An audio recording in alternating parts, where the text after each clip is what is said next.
प्रिय बच्चों, नमस्कार।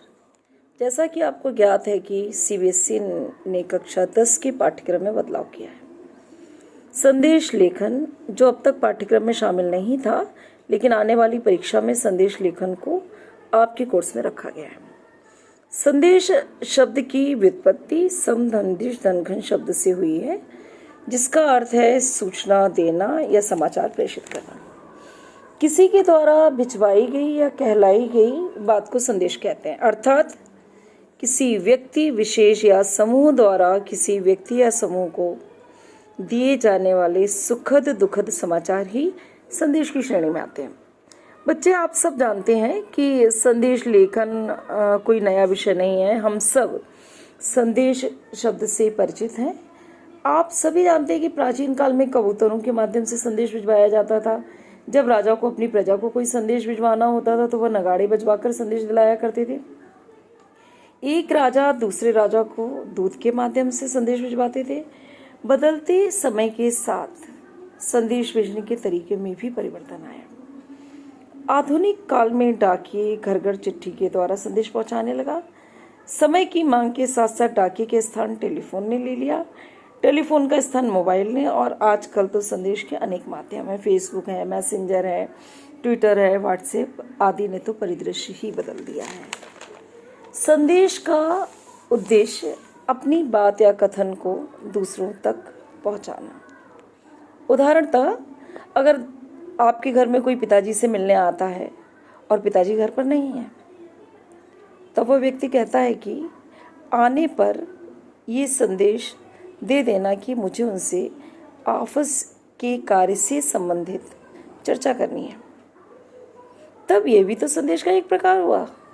अतः इसका उद्देश्य भावों की अभिव्यक्ति कर अपने कार्य को संपन्न कराना, घनिष्ठता लाना, जनमानस को प्रेरित करना या जागरूक करना।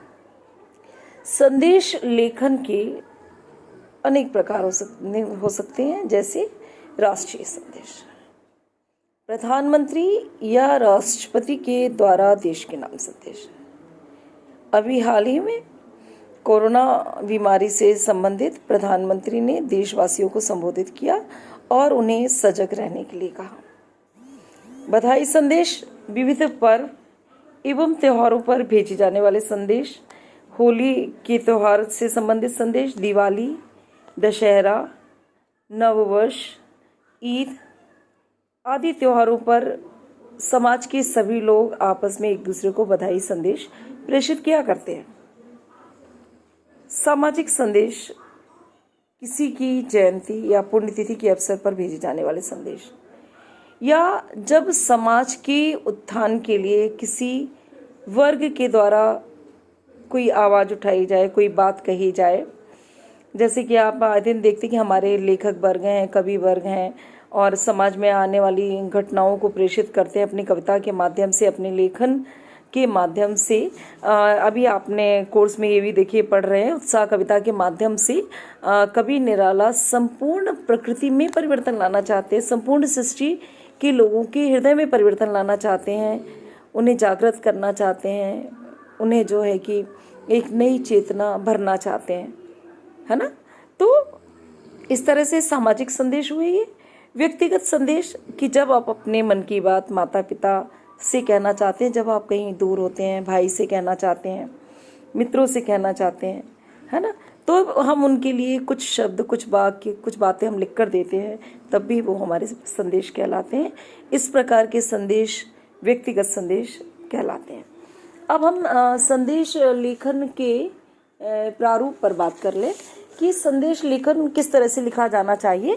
तो सर्वप्रथम संदेश लेखन 30 से 40 शब्दों में होना चाहिए। संदेश लेखन के लिए बॉक्स बनाना आवश्यक है। तिथि व समय का उल्लेख करना आवश्यक है, जो बाएं हाथ की तरफ आप कर सकते हैं। संबोधन तथा किसके लिए है ये भी लिखना है। लिखने वाले के नाम के स्थान पर परीक्षा में ध्यान रखना चाहिए कि क ख ग लिखना चाहिए, जिससे आपकी पहचान छिपी रहे। कोशिश करनी चाहिए एक ही अनुच्छेद में लिखें। आप दोहे, स्लोगन, काव्य पंक्तियों आदि का भी प्रयोग कर सकते हैं, और अनुच्छेद आपका संदेश लेखन जो है सटीक भी होना चाहिए। औपचारिक एवं अनौपचारिकता विषय पर निर्भर करती है। शब्दावली सहज, सरल, सुबोध, सुगम होनी चाहिए।